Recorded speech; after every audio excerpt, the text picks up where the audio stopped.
one way to get me past a certain benchmark, in my head, I know it's going to be painful. It's going to be a struggle. It's going to be a dark place in my mind. But me, by planning it ahead and thinking it and already putting myself in that, once it came to it, I was like, oh, I'm here. I know this is painful. I'm accepting it, and it's good. I'm fine right here. Yep. In life, when you know it's like, oh, this is going to be tough, and it's not probably my best times, but I'm already mentally putting myself in that situation.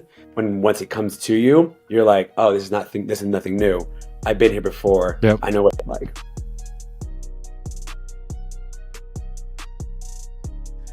So, welcome back. If you're truly here to learn about discipline, mindset, and resilience, today's conversation might be a good one for you to listen to.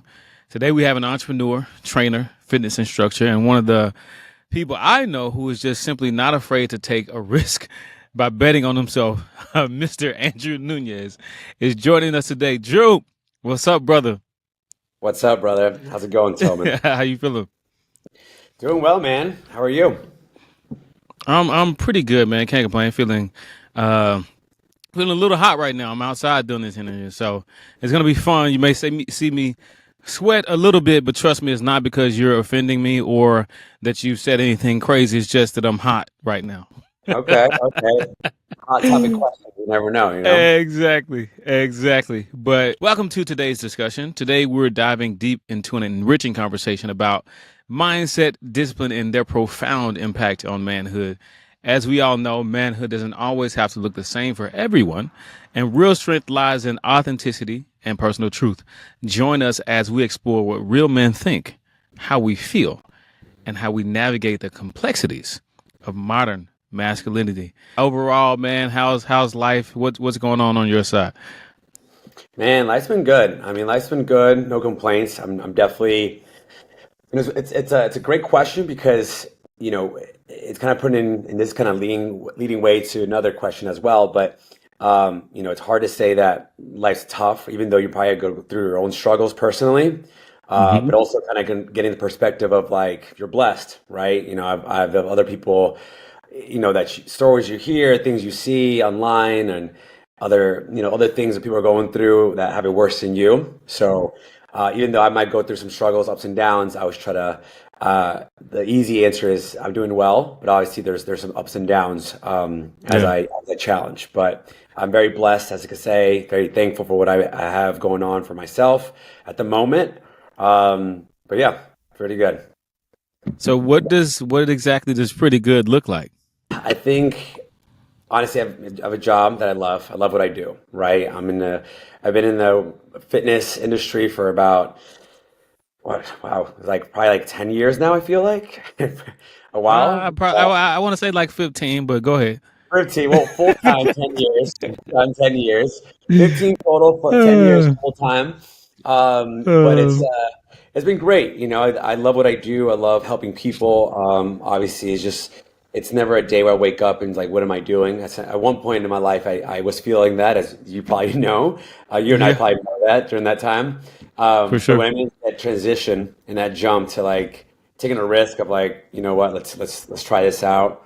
And at the end of the day, it worked out, and very blessed for that. And other than that, I mean, honestly, fame is good, life's good. I think right now for me, other than work, it's kind of finding a balance, right? I Yeah. think I know you and I have talked about in the past. My biggest, I guess the biggest word I would probably push myself is finding my purpose at the moment. Yep. Yep. Even though life's good, I'm blessed, thankful, everybody's healthy in my life, family wise, friends. It's still kind of that finding that purpose for myself. Even though I love what I do, I still feel like there's more out there that I could achieve. So that's where I'm at right now. Yeah, for sure. And I definitely want to dive into balance and purpose because those are two of the things that you just spoke briefly about just now. But let's take a step back really quick. One of the things you mentioned was just that transition and taking a risk. So we moved to LA in 2015, and it has been one heck of a journey since then. So walk me through what that journey has looked like for you. Wow. I mean, um, the journey, I just best describe it. That journey is a roller coaster. That's how I best Yeah. describe this journey in LA since 2015. Obviously, you know, as you know, because you were there and present, literally there at every moment, every step of the way. Just kind of taking a risk of coming out here with really Yep. nothing really planned, no job, just whatever I have saved in my account, which is wasn't much, to be honest. Probably the hardest idea. But it taught me a lot of lessons along the way, right? I think the biggest lesson that's taught me, me looking back, and which has helped me along the way in my present moment, is and it's kind of so cliche, but it's not giving up, right? Just kind Yep. of staying focused on what you want to do, staying positive, no matter how much the struggle looks like. At the end of the day, it's always going to come out on the bright side. So it's going to come Yep. out on the higher end. And I think the first 2 years for myself, speaking personally, was very tough. Obviously, just you know, hardly any money in the account, kind of just doing any job you could think of, from a moving company to selling tickets at, USC games, Yep. doing random, bar jobs when I can, random event jobs when I can. It was just, it was a moment, and kind of just sleeping on the couch for like 2 months, or going on 3 months. It was definitely a very humbling experience, but something I'll probably never forget, and something I'll probably never take granted Yep. for, because it's taught me to kind of accept where you are, where you're at in life, and but also kind of find the beauty and the happiness within it. Because even though Hmm. there's times that, I mean, I'll be honest, there's times I sat in my car just bawling, crying like a baby, to be honest, because kind of Yep. figure out what did I do? I had a good life in Atlanta, I had a full-time job. I decided to take a risk in life, and I put myself in this position. I had no one to Yep. blame but me. And it was like that turning point of just accepting where I'm at, and it's either I could crumble and go back to Atlanta, or find a way.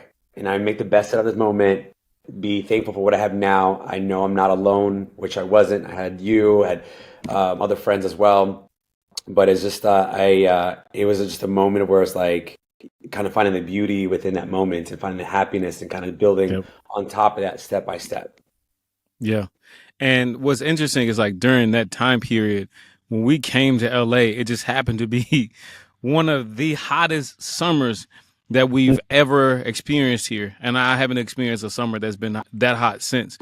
That's Right true. now, I just happen to be outside sweating the same way. But one of the unique experiences that we had during that time period is we had that fan that we had to rotate throughout the house that we were in, because we come to LA and find out there's no central air. Yeah. And there was a that was a struggling time period, bro. But I think to your point, we definitely pushed through. We made it. We didn't give up, and we just continue to fight. And so I say all of that to say you've obviously been someone who I believe continues to be willing to bet on themselves and continues to be willing to just take that next risk. So in saying all of that, what piece of advice would you give to somebody if you were to say, like, hey, if you want to take this next step, like moving to LA or leaving the city where you're from, what piece of advice would you give them? Have money in your account. Just kidding. It's probably a good start. Not a good start. No, I mean, all jokes aside, I mean, I think in anybody who wants to take a big risk on themselves, and just kind of Yep. make a big change in their life, because that's what I was looking for. People ask like, well, why would you leave Atlanta? You had, I had a decent job. It wasn't probably the best job, but it was paying my bills. I had all my family, friends, everybody was there. I had a good life. I'd say it was like I was happy. I wasn't unhappy, but it was this like Yep. feeling inside where I was just like, there's more to this. There's more than just like a 9 to 5. There's more than just checking in, checking out, and doing the same thing every weekend. And I wanted to challenge myself, and I'm someone who, you know, likes to push the envelope and likes to cross that line and seeing like how far can I go, right, before I break. Yep. And that's what I did. And I think the best advice I would give someone else, if they were had the same thought and same feeling, would be just number one, have a plan. Like, what's your plan? Like, what would you want to do? Right? Like an idea, at least. I mean, it doesn't have to be Hmm. set in stone, because I didn't have a plan. I just knew. I just wanted to go out, start a new life. You know, wanted to jump into fitness, wanted to jump into the industry of kind of building my own brand. So have an idea of like, okay, if I'm going out there, what's my purpose? And those two things were my Yep. purpose. The second thing I'd say is have a support system. I remember I was telling one of our good friends, Juliana, and I've done this whole, move out of the city and try it out. And I went to New York first, and I didn't say failed. I did it on a limb as well, but I went by myself, and I was kind of sleeping on the couch, same situation, kind of hustling and bustling, and it didn't work out. Stayed for like a year and Yep. a half. I was like, I gotta go back. And my second advice would be is have a support system. In anything you do, it's like even if you're going solo, just know you have friends. Like, hey, let them know like this is what I'm going to do. I want you to hold me accountable, and I want you to be with me Right. along the way in a sense of like not physically, but at least, yo, like let's talk about it. Check in on me. Let's have conversations. Like if and I feel like if you have those conversations and you have people around you, um, kind of knowing the struggle, knowing where you're at during that time, it kind of helps a little bit of moving along, and it kind of helps a little bit of Yep. kind of uh, staying with it, right? No, for And I sure. think, yeah, and I think the last thing here, number three, I would say probably is just like I said before, it's finding, it's accepting it's going to be tough, right? I think Right. once you accept that's going to be tough and it's going to be challenging, it's you're okay with it, weirdly, right? And I'm going to bring an analogy here of like of fitness here is like I'm a runner at heart, right? I love running. I love doing marathons. I've done three under my belt. Right. Um, and one way to get me past a certain benchmark, like say like 13-mile mark, 16-mile mark, was like in my head, I know it's gonna be painful. Like I know miles 16 through 20, it's gonna be a struggle, it's gonna be a dark place in my mind. Hmm. But me by planning it ahead and thinking it and already putting myself in that, once it came to it, I was like, oh, I'm here. I know this is painful. I'm accepting it and it's good. I'm fine right Yep. here. And I think that really translates well in life when you know it's like, oh, this is going to be tough and it's not probably my best times, but I'm already mentally putting myself in that situation. When once it comes to you, you're like, oh, this is nothing new. I've been here before. Yep. I know what it's like. You have to carry a certain mindset to be willing to not only do that when it comes to running and marathons, because I've seen you do a handful of marathons plus more since I've known you. But in addition to that, you have to have a certain mindset to be able to navigate going on a journey like that. Obviously, from Atlanta to LA, from Atlanta to New York, and just all over the place. You have to be able to carry a certain mindset during that process. And also the fact that you just mentioned, like going through that, knowing that there's going to be some sort of struggle at some point. There's some mental preparation that you have to do. But what Mhm. I'm thinking about right now is, and I know I experienced it, and because I know you, I know there's an experience of that roller coaster that you talked about earlier, where there's this transition period, and it challenges you, and it challenges your mindset. So why don't you share a little bit about what that looks like you for you as a man, and the mindset you have to carry in order to push through in moments like that? I'd say moments like that, I think of going back to that moment and of going back to the moment here when I was sitting in that car and I kind of broke down and started crying.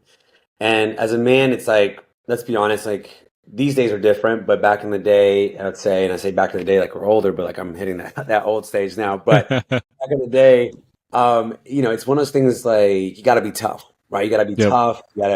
You gotta hold your head high. Like there's no tears. Like work hard, push hard.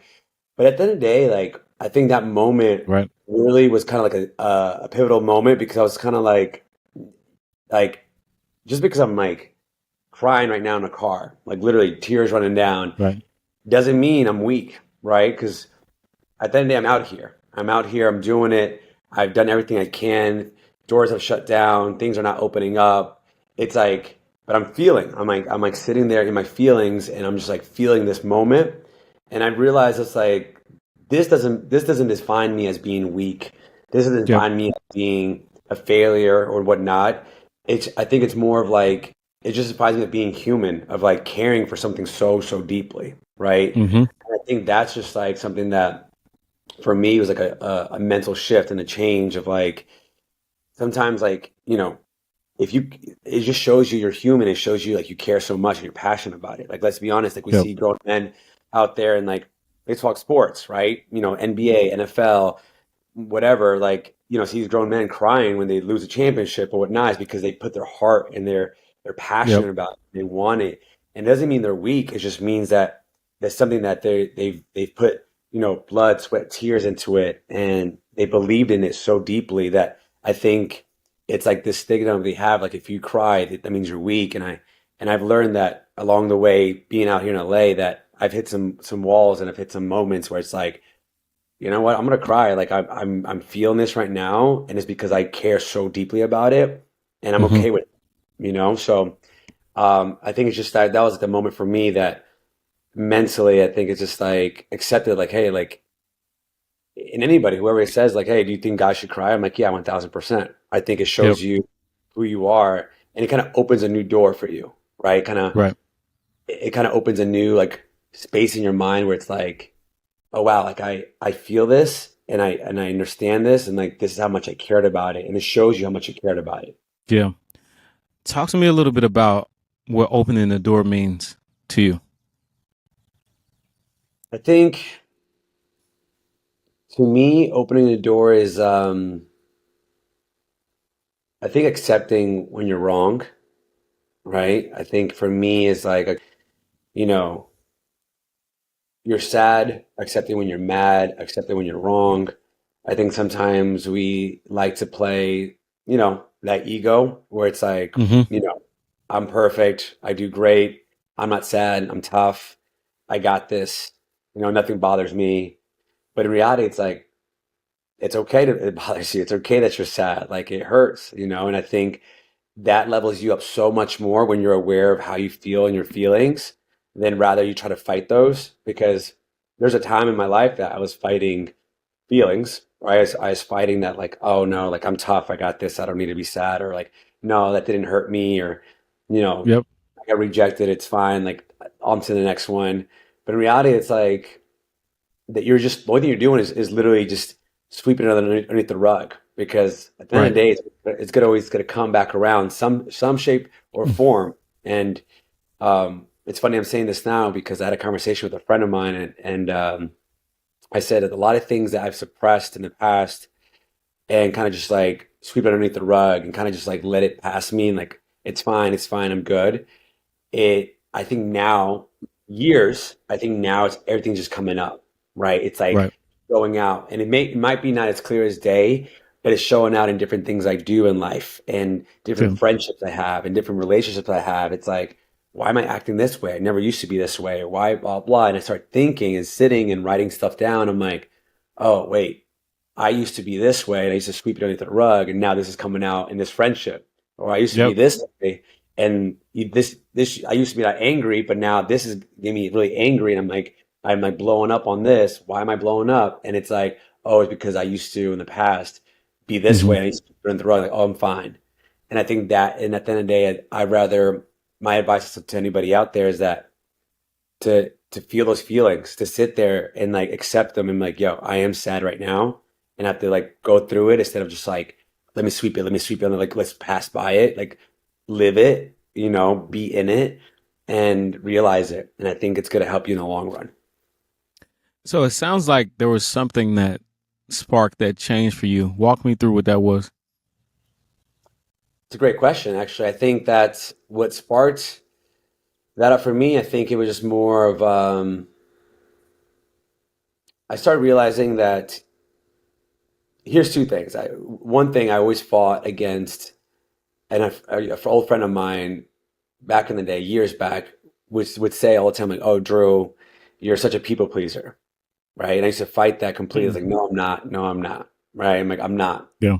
And but then all of a sudden, like along the line, like my journey, I started realizing I'm like, I used to bend over backwards for people, even though I felt like, oh, like, even though I wasn't at the wrong, I was like, oh no, I don't want to upset them, or maybe this relationship could work if I bend this way or if I go this way. But in reality, I was kind of setting aside how I was feeling during it.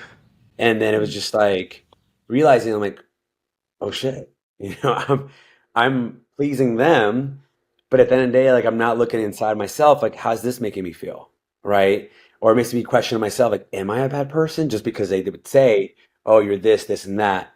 And Mm. then the second part onto that to attach it together is that I used to fight again is like, oh, I don't care what people think about me. Yeah. And then I started realizing false. Yes, you do. You care what people Yeah. think about you all the time. Yeah. And I used to reject it and fight it against it. And it used to come up again over and over again. And like, again, things in life where it's just people would say something and I like automatically just like triggered, like, oh no, like I gotta put this like front of who I am. But in reality, it's like, why do their opinion matter? Why are they matter? Like, why are you Right. worrying what they think about you? Like, who are you? Who do you know inside about yourself? And I think that's Hmm. something that I'm not saying I have the answer now, but Yep. I do say that I'm more aware of it and accepting of Right. it. And I'm like, take a step back and I'm like, okay, wait, check myself for a second. Like, am I wrong at this, or am I being a people pleaser? Am I Yeah. really does this person love me and know me inside and out and have the right to judge me for who I am? Either it's a yes or a no, right? If they're Right. not someone who's known me for a few years, who's been in my life and the ups and downs, then I'm like, you have no right to judge me, then it doesn't matter. But at Yeah. least I'm aware of those situations, and that I think those two are where I've kind of, I'd say, I pushed back in the past. Yeah. So let's talk about just from a mental health perspective, kind of the ripple effects you feel like that may have in your life. So obviously, I know fitness is really important to you. Is something that we share in, but talk me through some of the ripple effects you feel like having that understanding now that you didn't have before having your life currently. Um, well, number one, I think for me was obviously fitness has always been my I guess my therapy, Yeah. right? That's always been my like my go-to. Hmm. Running number one, but obviously with injuries and things I've gone through, I've had to find different ways. Like, okay, well, I can't run right now, right? So Yep. like, where's my? Because I used to be like, oh, I'm upset, I'm feeling a certain way, I need to just let it out. I'm just gonna go for a run, right? That used to be my go-to. This Yep.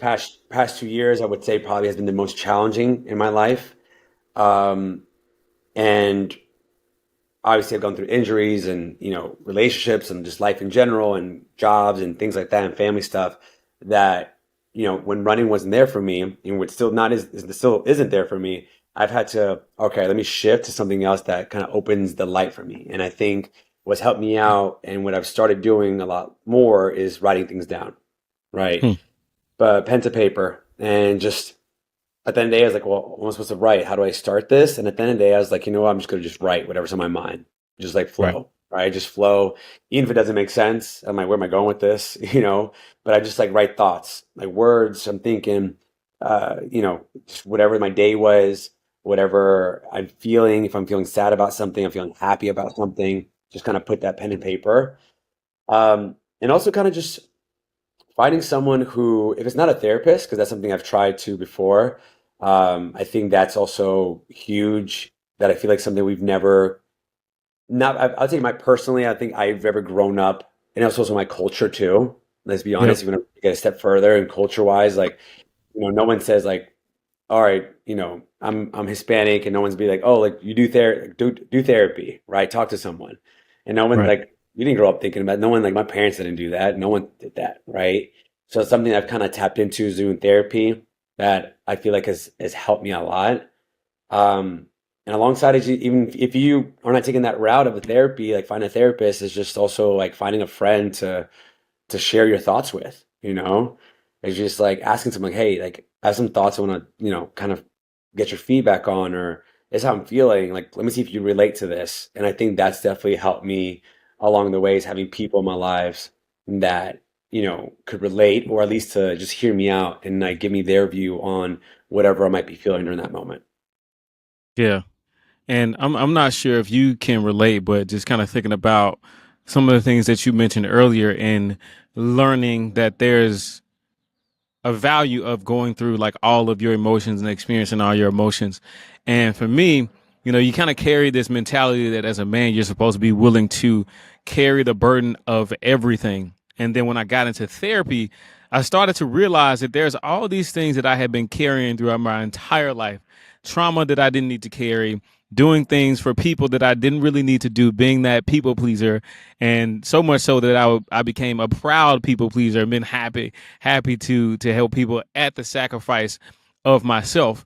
But I go through this experience with therapy and I start to think to myself like, wait, I don't have to do all of this. I can do it if I want to, if I want to be generous, but I don't have to do all of this. I don't have to carry all of this. And it challenged me because at that point in time, my definition of like what manhood actually looked like sort of shifted a little bit.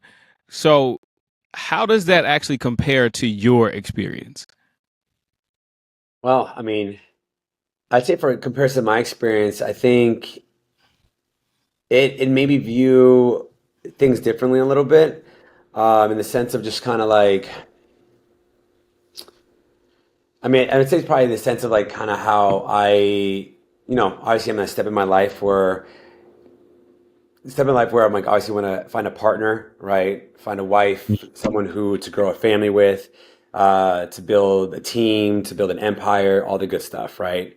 Right. And for so long, and I think what helped me the most, and everybody's obviously experience are different, but I think what helped me the most to grow up so quickly, and I feel like I did grow up pretty quick, is I was raised by my mother, single parent, three kids. I was the oldest of three, and I was the head of the house. I was the man of the house, right? So I had to show out and you know do the extra chores and make sure I'm taking care of my younger siblings and doing all the things and staying home while my mom worked. And it's just like I had to like, okay, I'm the man of the house. I got to do this, and that. And I Right. think growing up, realizing like still obviously I'm always there for my family. I'm always there to be a helping hand, like you said, and being a people pleaser and being proud of pleasing people. Like, hey, I'm here to help whenever you need it. But in reality, it's like there's sometimes I'm just like, even though I know mentally like I can't do it, I'm like, yeah, totally, I'm there. But in Yep. reality, I'm crumbling inside. But we're Yeah, for like, sure. yeah, we're like, nope, I'm gonna do Mm. this. But it's Yep. like, hey, is saying no. And then okay, being like, hey, at this moment I would love to help you, but at this moment I cannot help you. Yep. Because I think just going back to the analogy, it's like, if you see someone drowning, right, and you're a lifeguard, and all of a sudden you start drowning, how are you supposed to be the lifeguard? Like I can't be a Mm. lifeguard if I can't help the person that's drowning. So like I need to pull myself out of the situation first, make sure I'm Yep. good and stable ground before I could extend my hand and help someone else out. And I think that's kind of helped me along the way of like accepting like, hey, it's okay to say no. There's nothing wrong with saying no. It's actually a power Yep. by saying no sometimes because it kind of just gives you, a moment to regroup for a second, see where you're at, see if you can offer 100% or even something, and then proceed. And going back to, the finding my wife situation, it's like, I think right now, it's funny. I mean, I go through social media and I look at these different like these different pages of like a man should be this and this and that blah blah and I agree. I grew up in a family where it's like you're the man, right? Like you the household, this and that. But I also part of me is kind of like disagree. Like at the end of the day, it's Yeah. like we're a new age where it's like if we want to talk about, and this probably could be some people agree with me or disagree with me, but this is my opinion. If we grow into an age of like, okay, we're all going to be like equal in a certain sense. Yes, I'll be the man in the house. I'm going to be the support and protect all day long, right? And I'm going to try to provide for my family as much as I can. But at the end of the day, like I definitely want my partner, my wife, to be my teammate, right? I want to Right. build this life together and not being like everything on me. Like it's on you because we don't have a house. It's on you because we're not I'm still working. I'm like, well, actually, would love my wife to work. I would love to for you to chase your goals. I would love to be your cheerleader and protect and like be there to support you and be like, yo, you got this, babe. Like, crush it, right? I don't want somebody to be like sitting at home and obviously I would love someone to take care of the kids, but I'd rather be both of us like working hard and then we could provide together, grow our kids together, like, raise our kids together, but not just like a one-sided. Obviously, Yeah. and don't get me wrong, saying that, obviously, I would love to just be like, hey, sit at home and go and take care of the kids and just, live life like that. Yes. But in reality, I would love my wife to chase her dreams as well, and not just being someone at home taking care of the kids. I want her to have a moment and to like be excited about work, be excited about what she does. And Yep. that, I think that for me, my vision is more of like kind of just like we're kind of like building that empire together. Yeah. And quite frankly, that sounds a lot like just understanding your purpose and where you are as a family and being able to come together and be able to talk through a lot of those things. So, and I know I mentioned that we'll get back to it. So I think now is a great time to sort of bring that back around. Like, what does purpose actually mean to Drew Nunez? Great question, because I'm out here looking for it. Yeah. But I think purpose for me is finding finding things and moments that fill my cup up, that make me happy, Hmm. right? I think for so long, going back to a conversation I had a friend not too long ago, it was, and I said this, it's like I need to stop putting my gratification onto people, right? Like people are not going to make me Hmm. happy, right? Hmm. Materialistic things are not going to make me happy, right? Buying new things, this and that is Right. not going to make me happy. And I think my purpose for me, my definition for that is putting my energy in things that actually do bring me joy and happiness. And it's also that kind of fills me up, what excites me, what makes me go, right? What makes me tick. And I think it's just like finding moments, putting that energy of the purpose of just kind of like building my own brand, building myself up. Because I know if I build myself up and if I find the joy and I build a brand that could be successful one day or will be successful one day, I'm able to help others. So then it all Yep. falls into place, right? So it's like I think for me is this the definition of purpose is finding that the putting the energy and finding the happiness and putting the energy towards moments and then things that will fill my cup up. And instead of putting the energy or the attachment on towards people to make me happy, because people day in and day out, no matter family, friends, girlfriend, boyfriend, whatever, they're always gonna let you down, right? Right. And it's not their fault. It's just everybody's going through their own struggle and their own, trying to find their purpose, and along the way they trip and fall, and just like as we all do, we all humans. Um, I think it's just for me, it's like that's where my purpose stands at. Gotcha. And you mentioned a little bit about outside of purpose. You mentioned a little bit about balance. Talk me through some of what balance looks like for you. Um, that's a that's actually on point because along the way of like finding my purpose and finding kind of regrouping what brings me joy and all the good stuff, I'm also trying to find a good balance of you know living the life, doing my job, what I need to do, providing for others because that's what I do in my industry. I provide health and right and knowledge and all the good stuff, but it's finding like, am I doing Hmm. enough to still give myself enough room to do what I want to do, right? And not saying that I don't love my job because I do, right? That fills me up, but it's if we're looking at a cup, it only fills me up halfway, right? Like I love helping Right. people out. I love teaching classes. I love training, clients and all the good stuff. But at the same time, it's like, okay, what is what is something else that makes me tick? And I think right now I'm trying to balance out life of like things you have to do and need to get done, which is work, Yep. right? But then also finding a way, work, checking on your family, you know, talking to friends sometimes, things like that. But then finding the other side of it, where it's like, okay, what is for me? And Yep.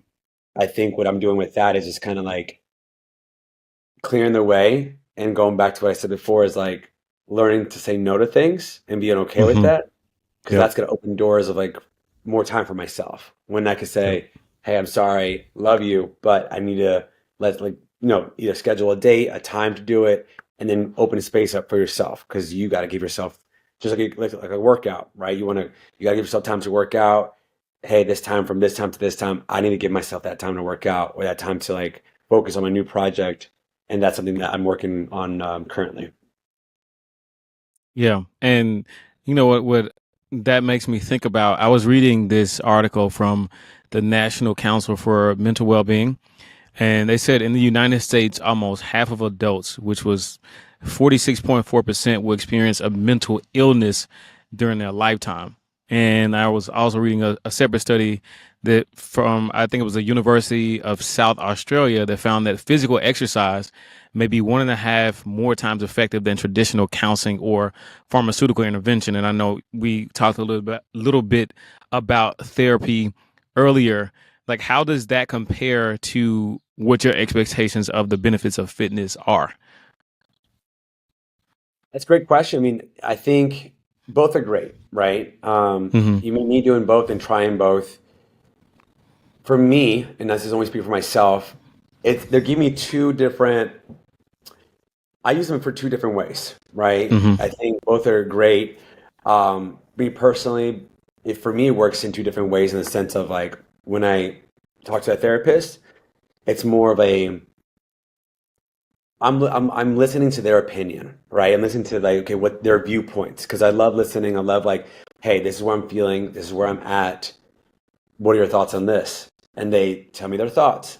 And I'm like, it's a different viewpoint because sometimes when we're so, head down, grinding, working, and then just like living life, we're so like blindsided by a lot of things. And it's good to hear a different perspective that's not really biased, right? Because if you go to your family or friends or, partners, like they're going to give you their viewpoint because they love you, so they don't want to hurt your feelings and they don't want to, ruffle the feathers up or whatever. But a therapist would just tell you straight up. Right. My therapist in the past, I'm like, hey, like I want you to be a straight shooter. Tell me how, like, am I wrong for this, or is this where I should be at, or is this what I should say? Like, and I think that's like a good like back and forth. Like, oh, that's a good viewpoint. You're right, Yeah. right? Or hey, okay, like please dissect it a little bit more because I don't understand how you got to that answer, right? Or I'm like, I don't hear that. So it's like Yeah. finding that one part. But going to the fitness side, it's more of like you and you, right? You versus you. It's like when you're working out, when you're running, when you're lifting, you're in your head, right? Like it opens up. Obviously, there's a lot of like health factors and the benefits of that, right? Endorphins and et cetera, et cetera. But it's also a time for yourself of just like talking to yourself. Because, obviously, which I'm sure everybody already knows, like the person you talk to yourself the most is yourself, Right. right? And I teach classes. I teach to about what I see probably about 200 people a day, because my classes are about, 60 classes, 60 person class, and I teach 3 classes a day, sometimes more. And so I'm always talking to people. I'm saying hi, this, talking, coaching, training, et cetera, explaining. But I'm still the whole time I'm talking to myself, and I Right. think that time is so crucial because even though you're getting the benefits of like endorphins are rocking, you're like getting through it, but it's also kind of like where are you at mentally? It's kind of clearing space. It's kind of just like thinking about like, okay, either A, like you could digest like issues you might be having, either like with work or with personal, or it's a moment where just kind of like, hey, let's cancel everything out for a second and just like be in the moment and enjoy the moment and kind of just self-talk of like being like hey, like I'm great. I'm good in this space. I'm Yeah. strong. Like I'm feeling fast. Like I feel healthy. I feel fit. Like this sucks, but I know I'm getting better. Like it's all like kind of just like moments to recharge and moments to like kind of basically boost your ego up a little bit more to the sense of like, all right, let's get back out there in life and let's get back into it. Yeah. So speaking about being in the moment, I know we talked about fitness, we talked about therapy. What else do you do to ensure that you're present and in the moment? Mm, I'd say probably kind of, I mean, this is, I guess, kind of just like really depend. I mean, it depends on what you're doing present in the moment. I think it depends of exactly what you're doing. Like if I'm speaking to you, right? I'm closing everything out, right? And Hmm. not focusing or thinking of anything else. I'm just like I'm trying to engage as much as possible of our conversation or back and forth, right? So whoever you're with and you're talking to them, like try to like put everything to the side and like, okay, let me actually listen to understand what they're saying instead of listen to respond. Because Yeah. sometimes we like to, I think we're a society who loves to multitask, right? I love to multitask. You know, I feel like in my head I'm like getting so much done, which at times it can. And some people will be like, oh, there's actually studies that you don't. But in reality, I feel like I get things done quicker. But I call it. I know what you're talking about. I called it task switching, and that's what I use now. You're task switching. yeah, exactly. That's what I do a lot. Yeah, maybe too much Yeah. to be honest. But there's times that I need to like if I need to do this right, and if I need to be this fully engaged, that like I need to whatever I'm, you know, this I'm gonna kind of relate this to coaching. Whatever I'm going through, I gotta put it to the side and focus in that moment. You know, for example, like Hmm. coaching me a class. I might going through a heartbreak. I might going through something that really upset me, or just something I'm just like having just like annoyed. I know as soon as I turn that mic on and put my music on and I'm about to coach this class, I'm like, you know what? My problems are not their problems. You know, Yeah. like they need me to like give them the energy. They need me to show up for them and give them a workout that they've paid for and they've like expected me to show.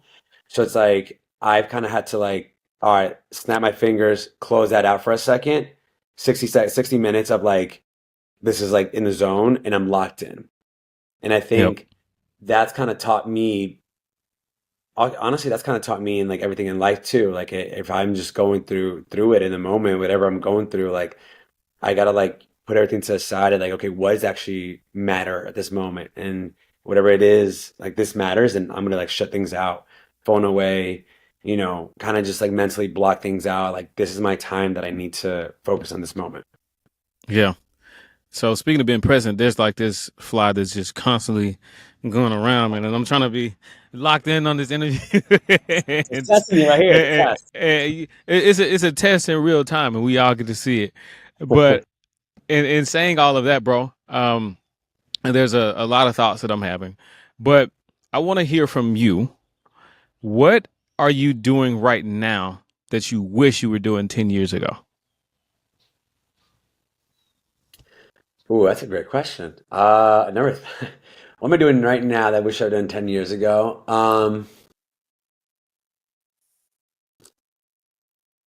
I mean, going back to what we said before, I think 10 years ago, I wish I would have gone to therapy. Yeah. I wish I would have be okay with feeling my feels. Like be in my feels and not stop suppressing them and really feel them and accepting them. Yeah. Um, and being like okay to talk to people. I Yeah. think sometimes I am so worried of which again it's a learning process. I'm never gonna say if you know snap your fingers is gonna be like oh poof like you're there, but kind of just still like being okay to like hey this is what I'm going through right now, right? Because at the end of the day like we're so scared of being judged of like oh you shouldn't feel this way or you know for example like some people might say like oh Drew you're always happy you're always positive you're always this you're always that and not until the last past couple years that I've kind of like you know I was like yes, I am those things. I'm not going to deny I'm mostly a positive person, you know. I've always Right. been that. But at the same time, like I'll be honest, like this past couple of years have been really tough for me, Yeah. and I'm okay to be honest about that and open about that. I'm not going to just be like, "Hey, I'm great. Everything's great. Everything's great." And I've like, I would have told myself 10 years ago, like, "Hey, like, there's no need to put a front. Like, it's okay to like be vulnerable and talk about it and talk to people about it, and because they might relate the same way." Yeah.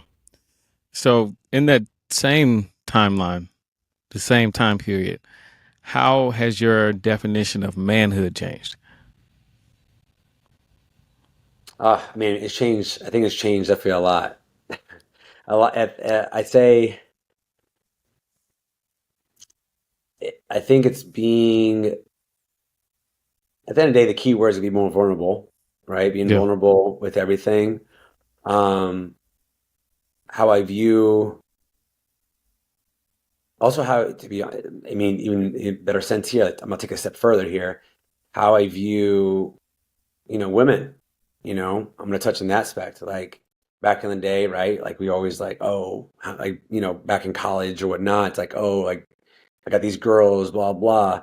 But then I think started realizing and growing up and then seeing my sister and, my mother and just having close, girl that are friends and seeing what they've gone through and seeing like their ups and downs that they've been through has taught me to like, you know, accept who I am. And now let's say this, I'm not perfect, right? But I'd say probably honestly, in the past few years, like the past few years is when I actually started tapping into deeper in myself and be like, what am I doing? Like Yeah. if am I being honest with myself? Am I being honest with others? Um, like, does it make me man enough if I'm doing these things? And then the answer was no. Like I'm not being a man because I'm being a coward because I'm not having these deep conversations. I'm not opening up. I'm not being honest with, certain women in my life, or I'm not doing this, this, and this. And I think the past couple of years have taught me to like, kind of be honest, kind of be open, kind of be vulnerable, and kind of, you know, just just kind of grow up in a way, and it's crazy to Yeah. say. Well, I'm about to be, I'm like 30, right? 30 years old, right? I'm like in my late early 30s right there. I'm a young spring chicken. But it's like, it's kind of taught me just like, like wow, like now it's like making sense. And I wish I would have wished I would have kind of learned those things in the past because I think it would have helped a lot of situations out a lot quicker, and it would have a lot of headaches and heartbreaks and all that good stuff. So yeah, so I'd say probably that. Fair enough. Fair enough. So, last question for you. If you had to define manhood in one word, what would it be? Wow. Um, And take your time. I can feel in the silence just very awkwardly right now. I know it's a tough question to answer. it is one word, manhood.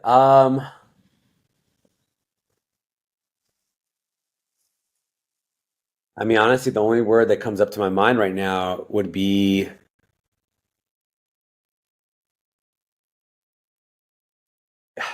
it's hard to put one word, but I'm gonna just put one word right now. But I'm gonna add a side note too to it. But Yeah. it's number one would be vulnerable, right? Mm. I say if I could think manhood, it would be vulnerable. Yeah. Now, my side note would be is acceptance Mm. is, but that leads to different ways of accepting who you are, realizing it, but changing.